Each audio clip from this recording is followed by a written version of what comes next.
Ezekiel Elliott is the name that comes to my mind. Let me tell you why Ezekiel Elliott. It's by default, Swagoo. It's by default. Oh. You see, Amari Cooper is going, ain't he? Ain't that true?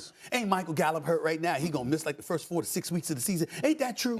Okay, so we got CeeDee Lamb, who's never been a number one, and now you asking him to be a number one, right? Yep. Ain't that true? Yep. Okay, then they get James Washington from Pittsburgh. I got love for him. He's a former Steeler. I don't know why you went to the Cowboys. Contaminate yourself like that. But that's neither here nor there. You went from the Steelers to the Cowboys. You weren't the number one. In the Steelers, you weren't even the number two because you had Deontay Johnson. You had Chase Claypool. You wasn't that dude. Okay, I believe in you, but in the same breath, there's a lot of question marks in that passing game. Kept Schultz, but you still got a lot of question marks in that passing game. So because you got those question marks, and because Dak Prescott wasn't what we expected him to be last season, particularly come playoff time. Particularly come playoff time. I mean, you can't get over play.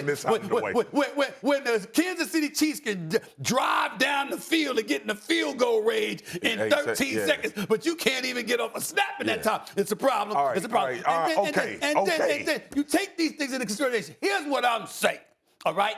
Micah Parsons is supposed to be that dude. I believe in that, brother. That's my dog right there. I love Micah Parsons, all right?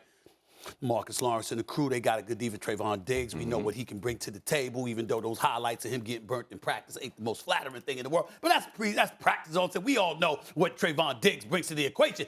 I'm saying I expect the defense to be what they were last year, if not better, all right? Okay. The receivers, your passing game's got to be some kind of drop-off because of your lack of familiarity with the personnel that you have in place. They had problems on the offensive line last year, but they say they're going to improve it, right? Well, what's the number one thing you need to do? You need to run block. You need to make sure that you elevate that running game. Now, we know Tony Pollard can ball, and he needs to get more reps, okay? And we know that there's people assuming that Ezekiel Elliott has dropped off, okay? I would say this in defense. I'm going to actually defend the Dallas Cowboy here. I don't like the bad rap Ezekiel Elliott is getting. See, this is why running backs get screwed over. First year, he had 322 carries. Third year, he had 304 carries. Fourth year, he had 301 carries. Last 2 years, 244, and obviously 237 last season. So you ran him into the ground. He still had 1,000 yards rushing. He still averaged over 4 yards a carry, but we talking about him like he done. So understand what that means, Ezekiel Elliott. Everybody looking at you. And they sleeping on you, bro. And they saying, yo, your best days are behind you. That's what they writing about you, Ezekiel Elliott. Are you motivating the Cowboy right now? That's what I'm doing. That's what I'm doing. That's what they writing about. That's what they writing about you, Ezekiel Elliott. So because of that, I think he's the most important pivotal figure because if he is running the football effectively, you got to load the block, play action for Dak Prescott to familiarize himself with an unfamiliar targets in the passing game. Ezekiel Elliott is the key. That's a phenomenal opening statement, lawyers. That's right. That's right. Attorney at large, Smith. Thank you very much.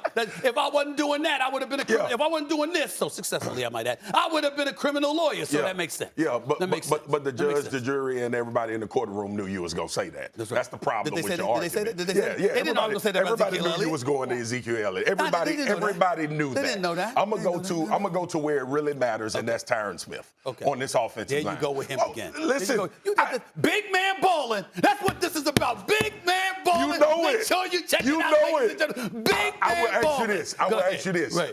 If not for the wide receivers' injuries in training camp, what was the biggest question for the Cowboys? Offensive line. Offensive line. Yeah. Tyron Smith, when he plays, they win games. Okay. When he doesn't, they lose games. Okay. He's an impact player. You got a young offensive line with a veteran offensive tackle that is going to have to get these dudes on the same page because all those names you mentioned, Dak, Zeke, Tony Pollard, James Washington when he comes back off an injury, whenever that is, Michael Gallup when he's playing, CeeDee Lamb, none of it matter if you can't block them up. None of it. And you know that. Me and you sat here and had this conversation about Tom Brady and Aaron Donald when we was getting ready for the playoff game. Right. And you couldn't believe in your head that an offensive lineman or a defensive lineman could be an impact or the most important player in the game. I'm not saying I didn't give them love. I just don't give them the love that big man ball. Big man ball, for those of you who don't know, it's a segment. It's must-see TV. NFL Live for ESPN. This man, big man balling. Yeah. I turn on the TV just to see big man balling. 4 to 5 Eastern on ESPN. Just to see big man balling. I've been wanting to do that all my life, Molly. Thanks for watching ESPN on YouTube. For live streaming, sports, and premium content, subscribe to ESPN+.